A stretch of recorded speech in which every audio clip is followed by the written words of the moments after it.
Bojomu bokonge gedhe sisik, Mbak Tati nek kimplah-kimplah ya duduh gule ya.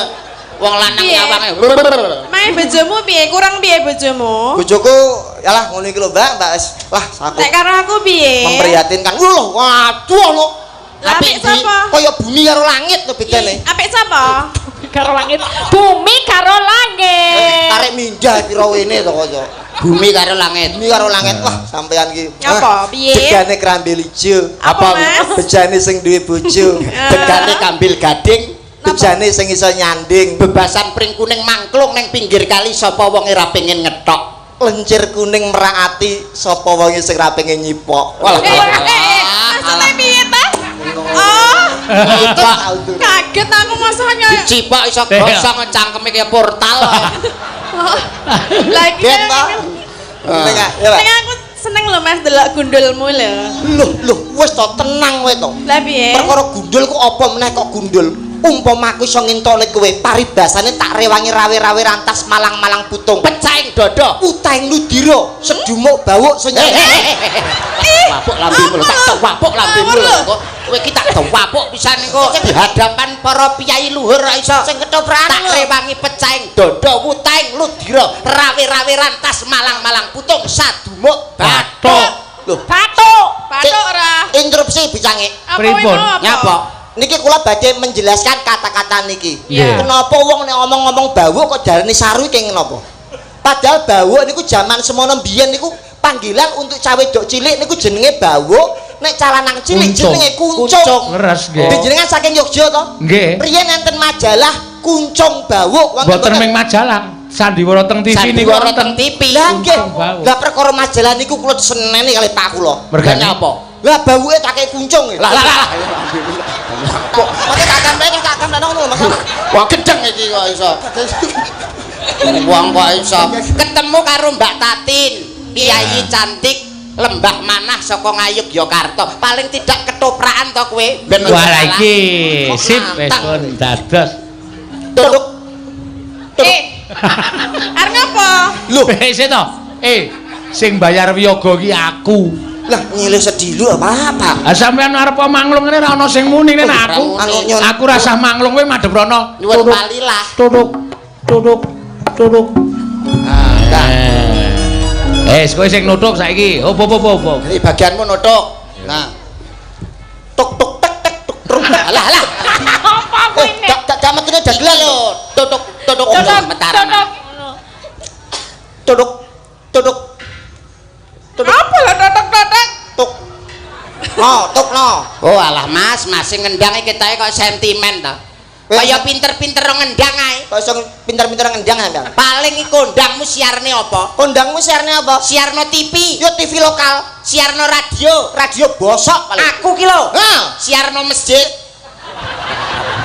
Papi. apik matamu masjid wong mati kok so. Ora apa-apa sing ngendang ini karo wong mati wedi. Mara tuane mati tinggal poli ya, Dik. Ora apa-apa. Mangsane. Aja kaya ngono kowe. Aja kaya ngono kowe. Sarip tambah yoso. Dadi wong urip jo gawe gelo. Sri Uning Mustika Tuban. Nek ra penting rasa SMS-an. Pari kesit jumeneng ratu. Sakit hatiku. Rumangsamu. Ora katok, ora jarik, ora kotang. Ora wisis Mas gitu. Parian goblok iki pari. Sedo, ora kata ora jarak kotang ora nggih popo. Parian iki bebas. Lho, ora katok, ora jarik, ora kotang. Ora katok, ora jarik, ora kotang. Ora melok, ora nglirik, ora nyawang. Iki lho gambarmu. Hah, onokne ae.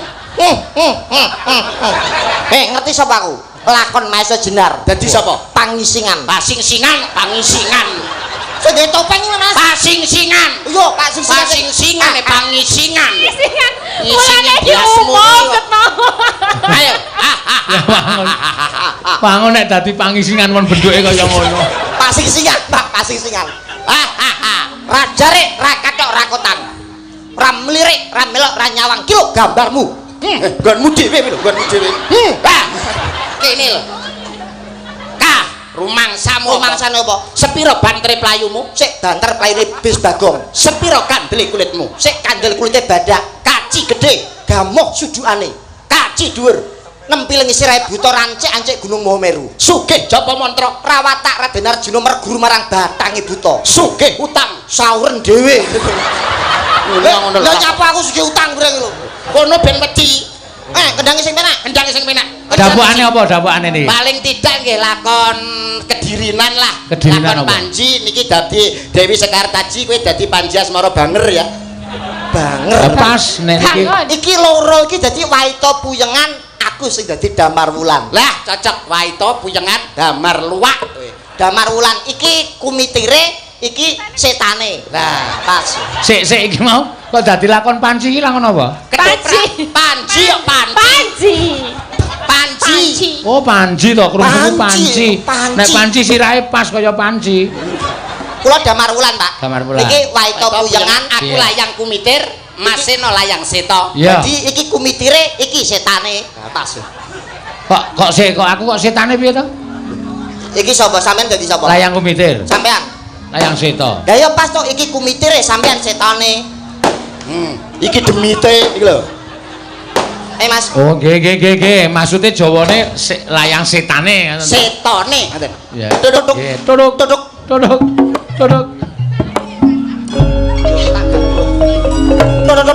Tuk. Apik iki rencanane toprake sae nih. Sae. Wong ling ngerepe selek kok jelas elek. Lepasin. Aja dikucengi terus to Kang Mas. Aku saya nyedal loh iki ne. Aku gila to sesuk. Ayo to toprak semangan nafsu lho. ora apa-apa. Anu sampean sing alus lembah mana? Oh, lembah. Jual mahal.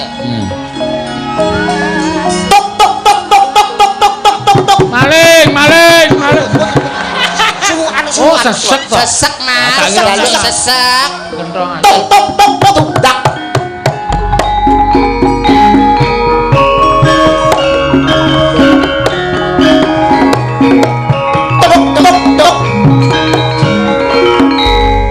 Gila apik ketoke.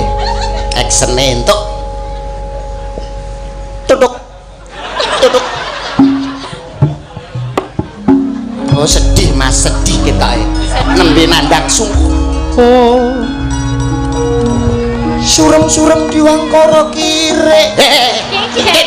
Rasa muni kuwi. Ayo. Ayo. Iki lek ketokan piye to mek totak-totak. Jane iso apa ora? Sik, ora iki ra sida ketuk. Iki kontes kentok. Nggih. Mbok bilih Kang Abdi angkat dai. Kepareng wawan pangan. Lah ora enak. Ayo. Apa? Duduk. Kok totak-totak dong? Oh sedih. Kenapa to Kang Mas? Nangis barang iki cahe. Kok panjenengan menika? Ora. Awas lho, umbel.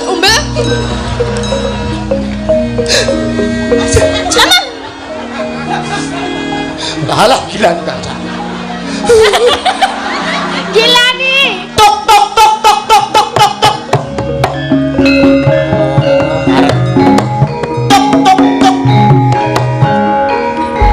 Muni tuk nah tonyo cangkemmu kowe, Nang. Muni tuk nah kowe. Ha. Toprak sewengi tak tuk. Amang. Diajeng garwanipun wong akeh diajeng.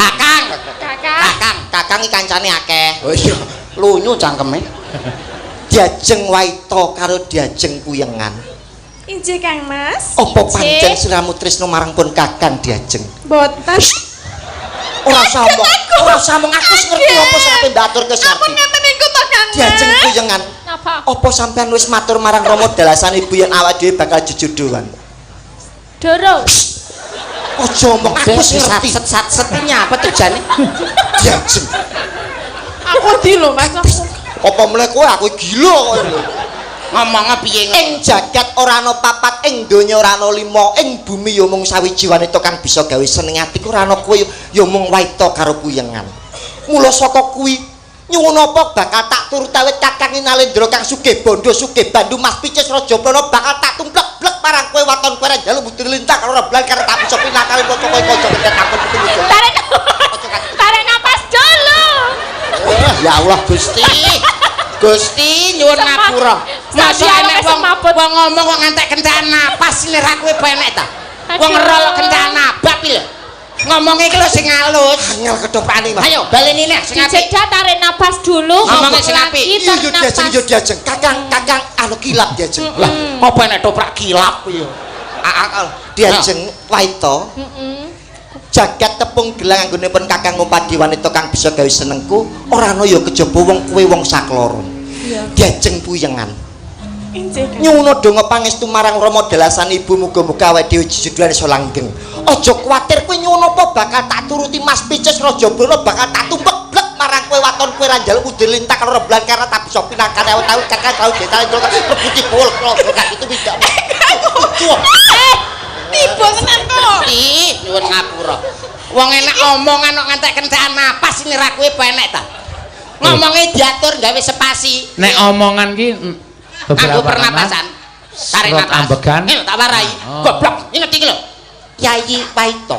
Injih Kang Mas. Moro diagi caketon marang pun Kakang Yayi iki tarik napas. Ra mungkin kentekan. Apa panjalukmu bakal tak turuti waton ora nyuwun mudune lintang lan rembulan. Tarik. Aman dadi ono spasine. Ono spasi ora kentekan apa. Lintang. Praktek. Kene diajeng. Nek caramu ngono ngetoprak telung panggung modar. Masak kowe. Entan. Ayo. Kamu zero. Ngomong sik lagi tarik napas. Goblok kentekan napas. Ngomong dhisik. Gundul ning nong. Lungge. Ngomong sik tarik napas. Diajeng Waito puyengan garwanipun Kakang diajeng. Injih Tarik. Mas. Lah, aman to. Nah. Apa pancen sliramu sakloron tresno marang pun Kakang diajeng. Tarik. Lah, aman. Gitu Mas Eno, aman. Nggih leres. Ambek Yen to pancen tresno marang pun Kakang coba buktekno marang pun Kakang diajeng. tarik.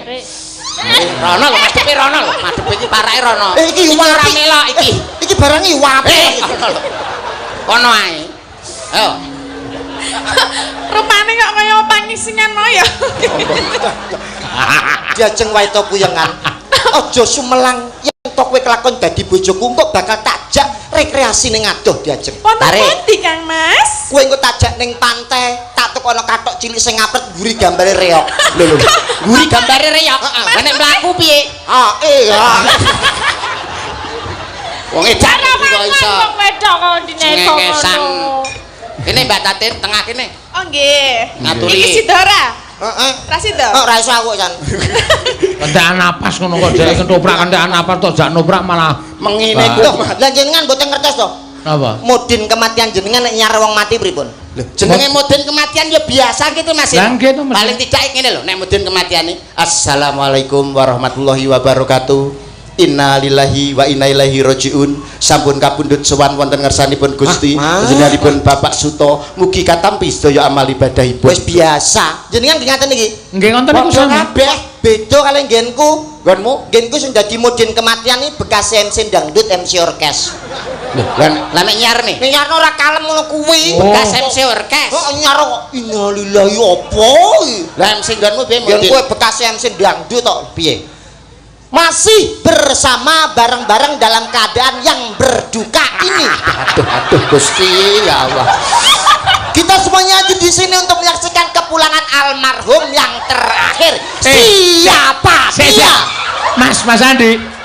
Wong iki sing mboten niku. Tak mati. Nek mboten sing nyiarke sing mboten. Tasih wonten. Mbok kene mriki tak petele sirahe. Niki saestu, Pak. Piye balenan? Kita sambut mayat yang terakhir ini. Siapa dia? Yo, kita sambut mayat yang satu ini. Mudine kocok. Mempunyai tinggi 170, rambut keriting dan juga kulit yang sangat putih. Mayat ini saya apa saya? Saya apa saya? Yo, kita berangkatkan dirinya oleh Nyu Pala. Gendeng iki. Mudin kocok. Sing taziah piye? Kita jatuh tadi. Hae. Modene koclok. Gendeng ngono kuwi. Wah, Wong kok niku iso. ya ora bakal awet suwe mudin kaya ngono kuwi. Jek urip ta mudine. Wis wingi tak pateni kok. Nggih, monggo. Siap. Pak Tati Katin. bubuk asmara monggo. Kocok. Ya. Bubuk asmara. Ha. Dibawani mboten niki? Nggih. Oh nggih. Nggih. Nganti nangis lho ning guyu aku. Mergo sirah gundul ki. Iki lho metu kebule. Kok kaya penal lho. Ana kebule. Sirah kok kenal pot jeneng. Elisa yo aneh-aneh.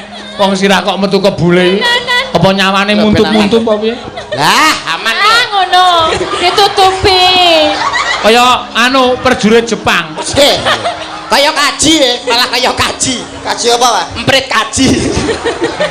Ya didongakne masyarakat kene sapa ngerti sampean awakmu iso munggah haji. Amin, amin. Sampeyan munggah haji sebutane haji sokeh.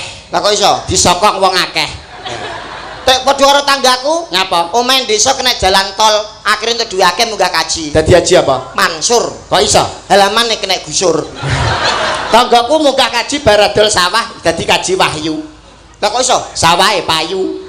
Tek padha karo nggenku to, Mas. Ngapa? Tapi mbiyen banci, saiki nisab terus akhirnya munggah kaji ning Mekah. Banci sadar Munggah munggah haji. ning Mekah. Dadi haji apa? Mutmainah. Kok iso? Lah kluno ngemut bareng sirang genah. Lah lah. Ya cok pisan Kenal pot. cah rupane ra member. Mandura diajeng Mandura. Mundura. Mundura, maju. Prabu Baladewa. Baladewa. Iku Mas Bagong. Monggo. Nyingkar nyingku.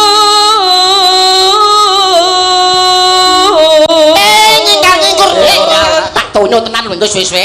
Ora iki ora dijenggleng. Kok ora kaya mau to? Beda. Mas aku dijeng. Olah ae. Wiwitane nyingkar nyingku. Kaya toprak ke lho. Pangku, jak roman. Kaya karon sih ke lho, contohe Gatotkaca karo Sugriwa. Pergiwa Sugriwa tekek. Dong, Drek. Ngerti bae. Gatotkaca karo Pergiwa. Ayo entang. Yayi Pergiwa yayi. Sabar, Bos. Iki sapa jarwo goblok iso tunggale. Pripun Kang Mas? Panjenengan ajeng menapa ta? Manuta tak boyong ning Praja Pringgondani yayi. Nuwun injih Kang Mas. Yayi Pergiwa.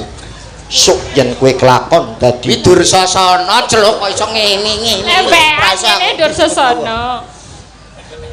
Lisa ora? Ora. Ora. Lingsem yen ke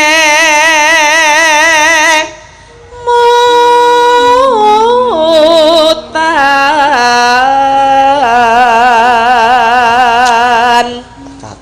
Mbak Tatin. Ngapa Mas? Jeneng kok ora ket biyen-biyen kenal awakmu. Terus Waduh. ngapa nek kebiyen kenal arek Mama ngapa? kenal ket biyen. Bojoku iku wis rupane elek, latah pisan. Latahe Bojone piye? niki latah lho, Mas. Latahe pripun? Wong latah nek roh napa-napa lah mesti disebut ta. Nggih. Paman, jaran. Jaran. Sapi. Sapi. Wedhus. Aku capek teng pasar gegerne wong sak pasar perkara Regane? latah. Arep tuku kangkung kali bayem teng Nggih. pasar. Lah sing bakul niku lanang didasar ning ngisor, sing bakul lungguh katoke suwek. Lah bojoku kan mlaku timi karep ngomong tuku bayem karo kangkung. Berhubung ngawasine sing bakul katoke suwek langsung nyuwun sewu tumbas manuke. Bakule terus ngaten mboten disade. Kaya gendeng ngono kok iso. Latah napa sing diweruhi disebut niku tadi. Nggih. Sak roe ya. Ya, Ndek. Lelampahan kang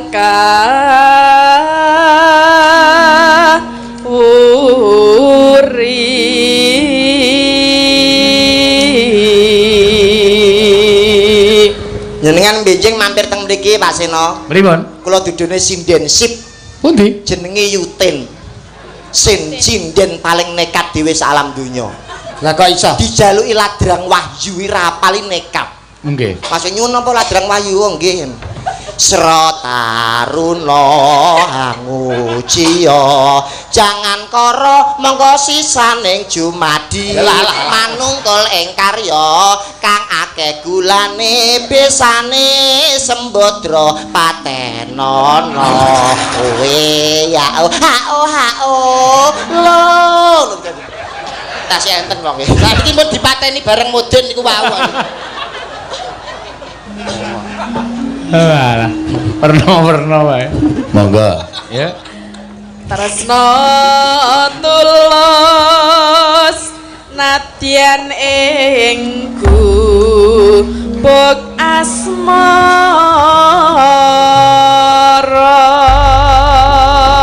ya gubuk asmara nggih monem loro patmo alah tunyo tenan lho engko ora ngerti laras kok ya Nak yen liwat aku kelingan gubuk kae yen tak keleret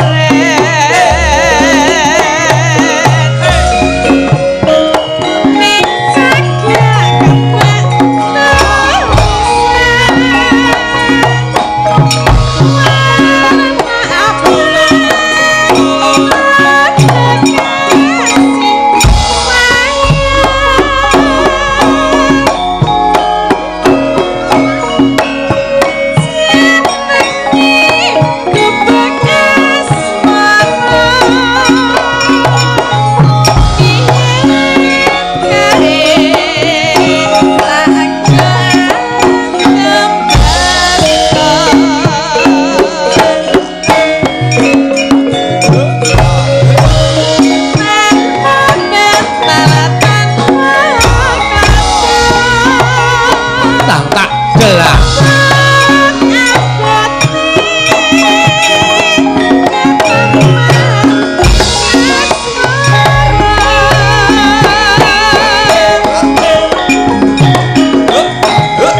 saya marah hati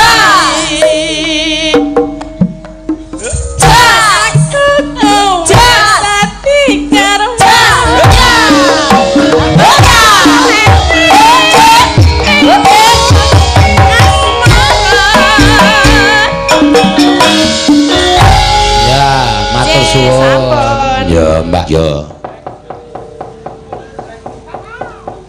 Nggih, aja lamis nggih, Pak. Aja lamis. Aja kuwatir kowe mau wis diamplopi Pak Bupati to? Nggih, niki kangge dibagi-bagi. Dibagi-bagi karo sapa? Sinden ibu-ibu sinden. Oh iya, apik berarti aten-atenmu apik. Ana sing ngono kuwi terus dipek dhewe ana. Ini ya nek dibagi-bagi ngono tegese kowe iki meratakan rezekimu karo kanca-kanca.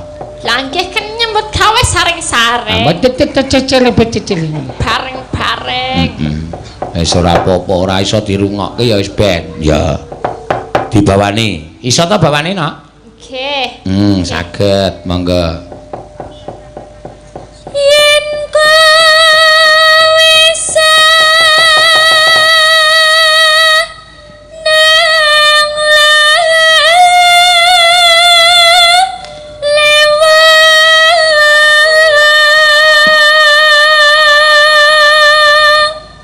Neno.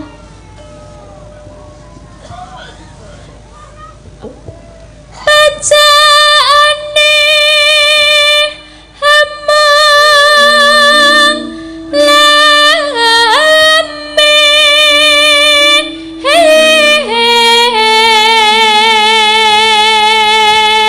lame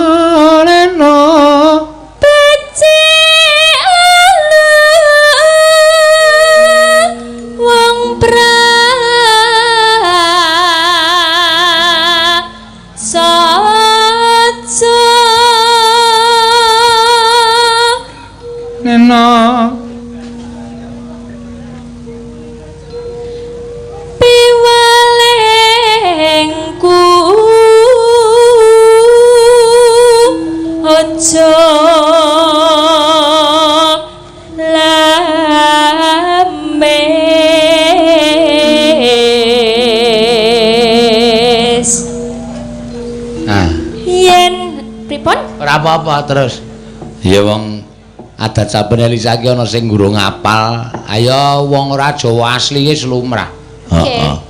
Niku soalé padha wonten yening tawang terus napa nyidam saniku sami dadi sing sok lali-lali. Lali. Ate sing lali. Nah, ya ora apa-apa. Didikte karo mburi. Yen kowe seneng lames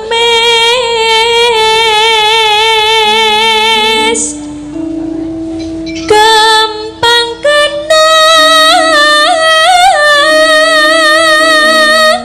ing bebendu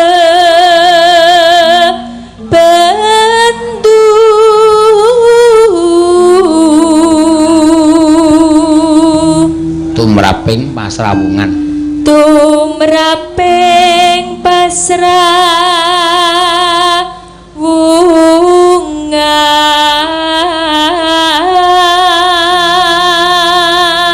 Karo ora apal ki beda karo nek apal jane ning wis ngantuk terus. Heeh.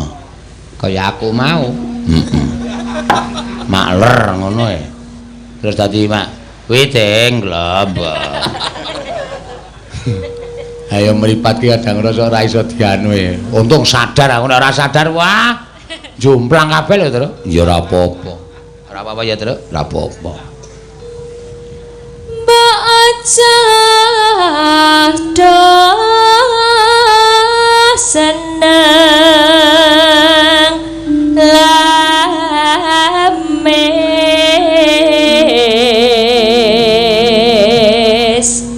Neno.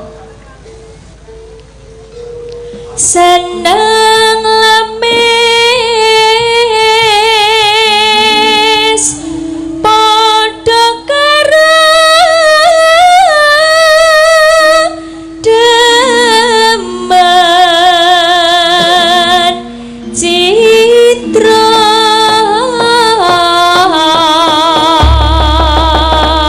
Ya, mangga mangga diaturaken. Mangga, Mbak Elisa. Ya.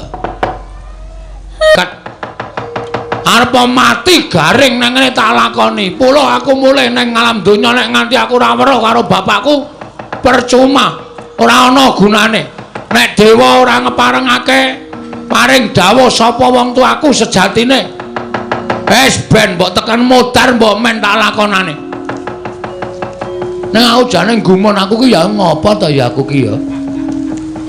Wong dewa wis paring dawuh kaya ngono iso lho aku ki dadi saka bayangan ya iso. Ning apa ya iya.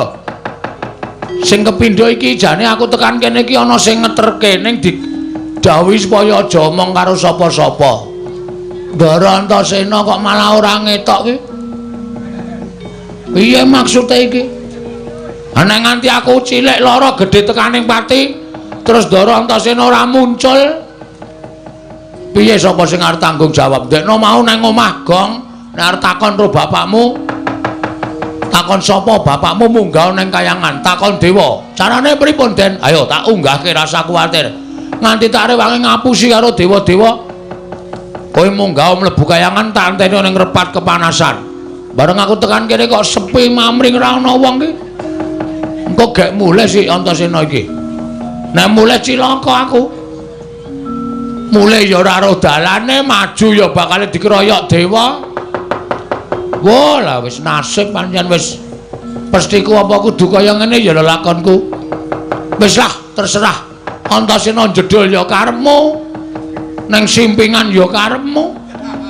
Ora arep tak gagas, sing penting niatku wis gembleng. Ndara Antasena ngewangi ya matur nuwun ora ya tak lakonane dhewe. Mati urip wis tak entengke kabeh pokoke.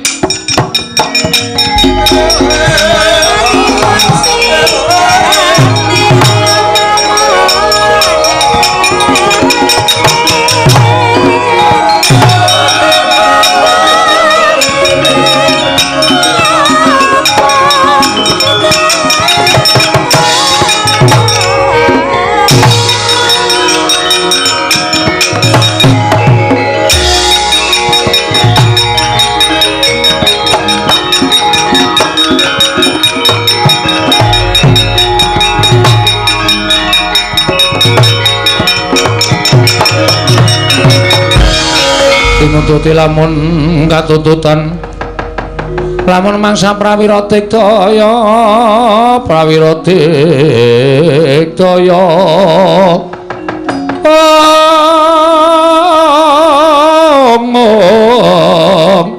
Purnanggana magawe gelar ira wang-wang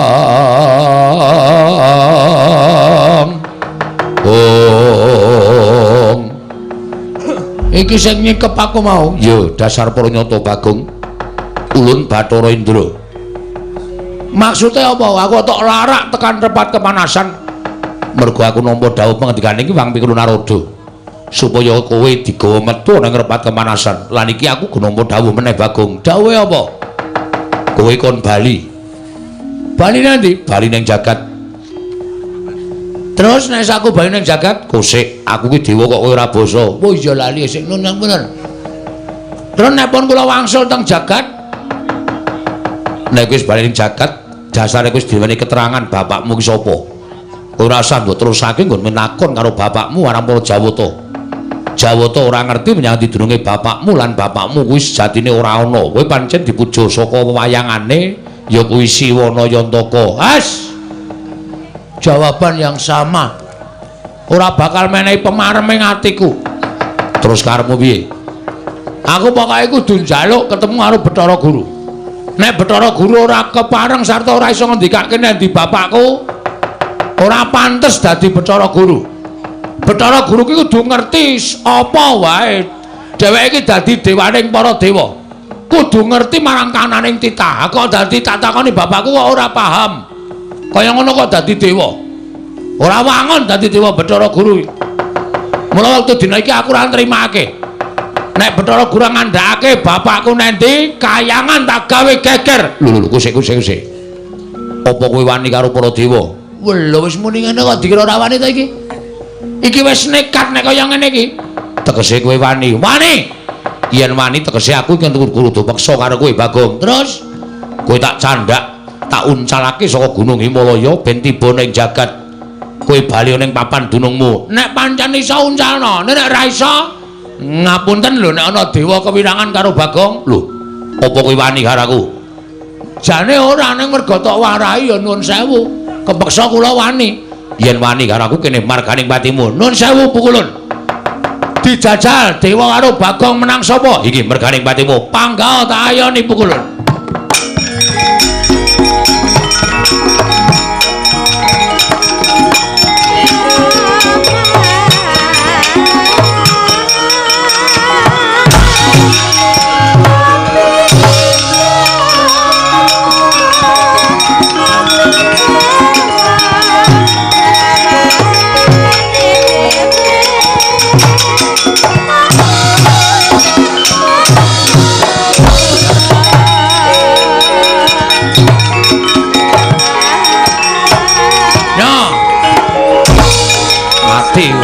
Loro tenan iki.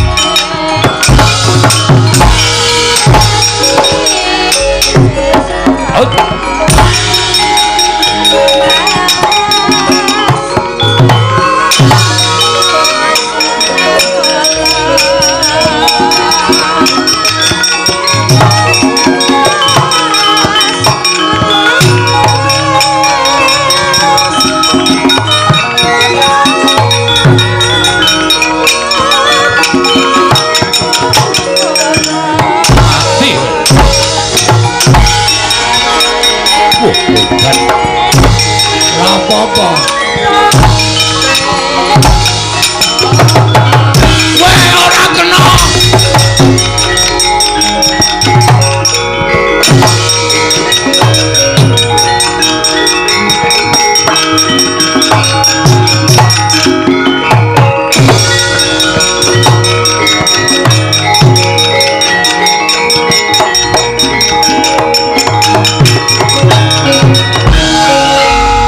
Wah, lah iki aku lagi ngerti dewa ampuh ya nang kene iki.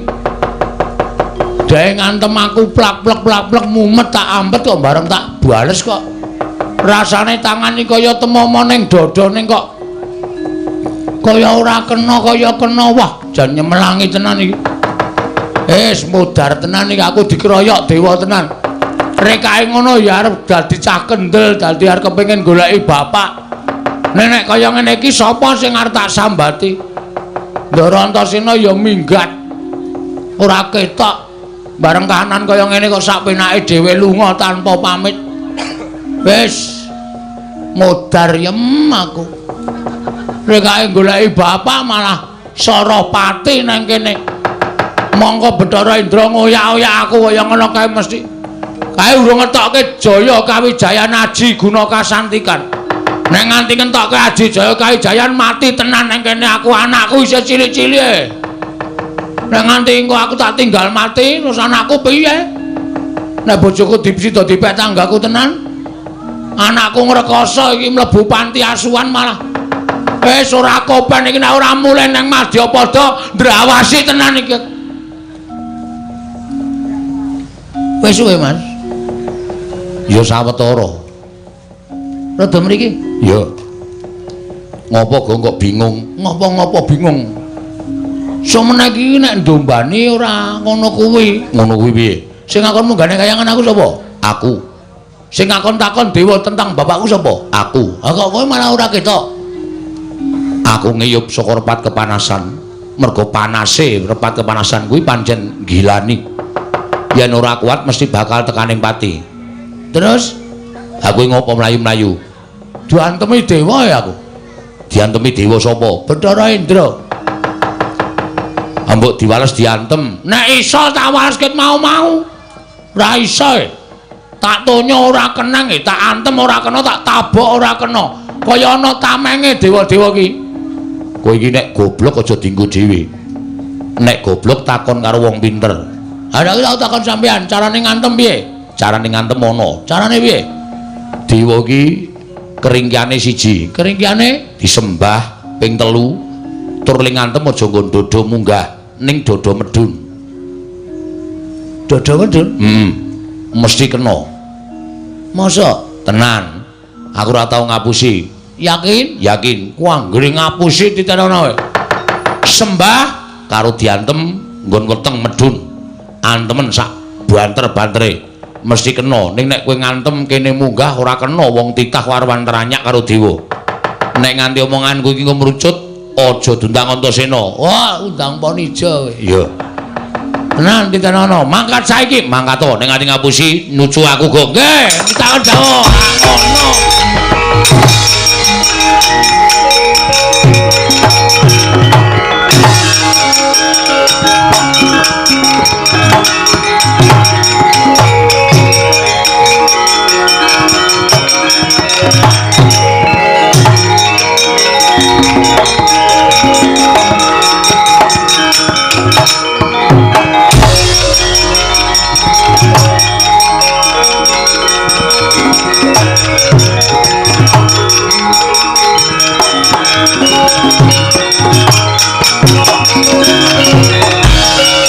Bagong isih maju isih. Arep ngopo kowe? Mau aku ngantem kowe ra kena Bathara saiki urung karuan. Lho, ayo ketukno kasudibianmu. Ketukno kekuatanmu ora bakal tak tinggal loncat. Aku ora bakal kalah karo kowe. Piye? Ora bakal kalah. Mati dereng aku. Ngono mati. Wah, cocok.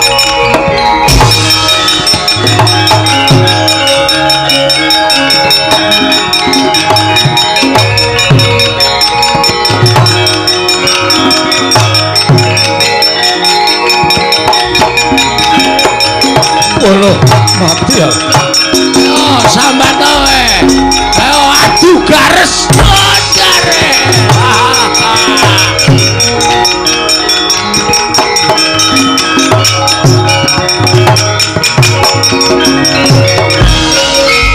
Gong. Sip. Jos. Wiradala. Kena tenan tak antem nggon weteng mudyar kowe. Langsung dekem Bathara Indra tak du garese karo garesku. Menang endi? Menang kono e. Lho. Garesku mlentrung. Aku jenengane gares empuk kok didu ora. Pun matur nuwun nggih. Ya. Pokoke nek ana apa-apa kowe wadul aku sing ndombani karo kowe. Siap. Nek ana dewa sing ngetokke pengabaran kowe ora usah wedi. Kowe matur karo aku. Oke. Wah, seneng aku ngejak sampeyan ora lunga lho. Ora. Wah, lunga titenono kowe. Ndombani wong kok lunga, maju terus. Pokoke nganti ketemu karo Bathara Guru. Bathara Guru iso ngandhake bapakmu nendi? Ngamuk. Wong kowe iki wong kok ora di bapak iki ora mungkin. Kowe iki titah swantah mesti duwe wong tuwa. Nggih, matur sembah nuwun. Ayo, Amo Suramrata di dewane tunggale kaya.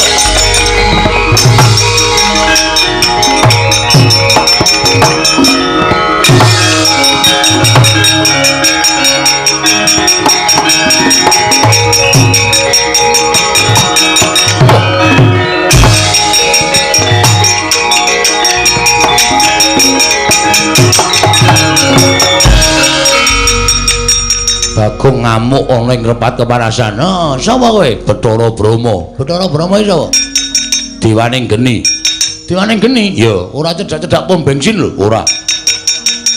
Kobong kok pom bensin ora. Dewaning geni Bathara Brahma arep ngopo? Nundung karo kowe. Nundung karo aku dasar pranyata. Bathara Indra wae kalah karo aku apa meneh kowe, Mo Brahma.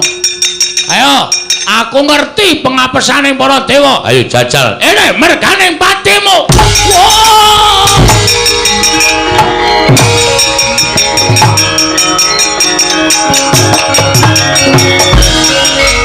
Piye, Gong? Kok ming pisan le iso?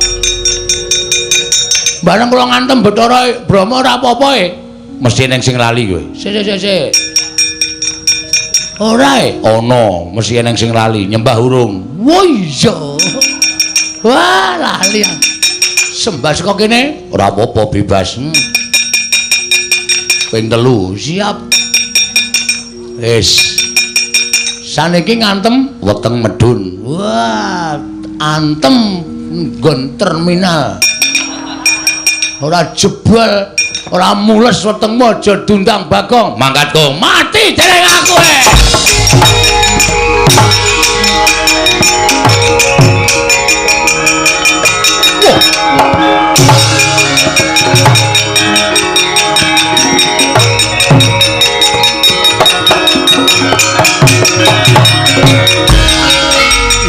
Padahal ampuh tenan kowe, ampuh ngungkuli pil pokoke. Lho kok ngungkuli pil ya ampuh aku ya ampuh. Mati dening aku ayo, kowe arep ngejak apa Bathara Brama? Ora iso ngantem Bathara Brama, sing kandha sapa? Ora bakal iso ngantem Bathara sing kandha sapa? Ngati-ati ngampet sik kowe. Waduh, mati aku. Waduh. Modar kowe.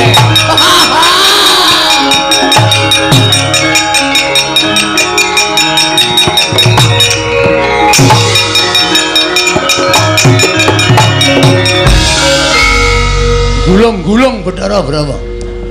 Tuantem nggon apa? Nggon kene. Ben sisan kaya nggon vital sisan. Kira-kira mati ya ben mati dewa ora iso mati. Ora iso? Ora iso. Arep wong gulung-gulung kaya ngono kae iki ngrasake lara tok. Kanggo ngetokke geni, kowe nek ora ngati-ati kobong lho, Gong. Hah? Ngetokke geni. Nek ora ngati-ati kobong. Sembah ping 3 ora mandi. Dodo medun, dodone geni nggon endi? Wah iya. Kae dewaning geni, kae biasane Bathara Brama iki nek nesu ngetokke geni, ngobong mungsuhe. Wis iki piye iki? Tanggung jawabmu no, Cina. Piye iki aku nek kanane kaya ngene iki? Ora usah kuwatir, ngejak aku iki mesti duwe penemu. Terus kowe engko nek kobong ora bakal ngrasake panas. Kok iso? Aku tak manjing ning awakmu. Nang kene? Sedeng po? Sedeng, aku nganggo badan sukma manjing ning awakmu. Ora usah kuwatir. Pun, kewon. Yo, metu ngendi? Metu cangkem po? Sedeng ora iki? Ora sedeng. Apa kene? Kene ciut ning Soombo barang. Kewon. Moh. Mambu. Wah. Tak sabune. Kowe ngampet ambegan. Ngampet ambegan. Ngono kuwi aku tak mlebu dhewe ning awakmu. Nek aku klebon aku, kowe diobong ora apa-apa, disuduk ora apa-apa, dibacok ora apa-apa. Aku tak mapan ning awakmu dina iki. Dadi engko nek kowe diobong karo Bathara Brama iki ora bakal piye-piye awakmu. Wis yo aku tak mlebu yo. Nek aku mlebu ning awakmu mesti kowe ora bakal dadi wong ringkene, dadi wong sekti. Selak modar. Lek ngampet ket mau ora gek mlebu-mlebu kowe wis. Yo. Yo.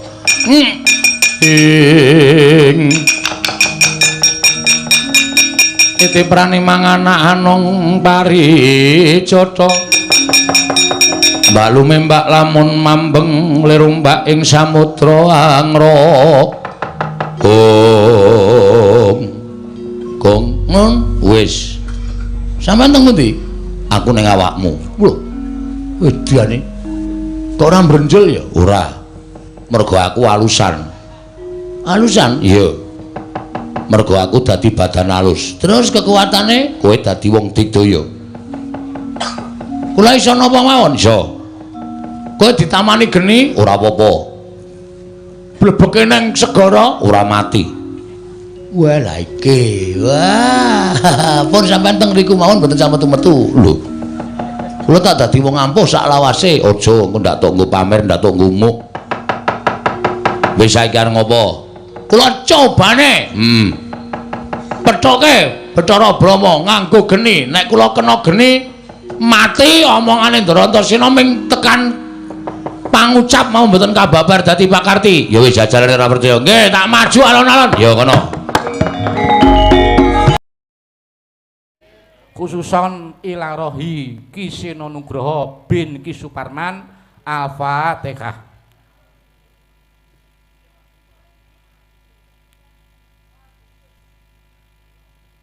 Amin. Matur sembah nuwun. Ya, nek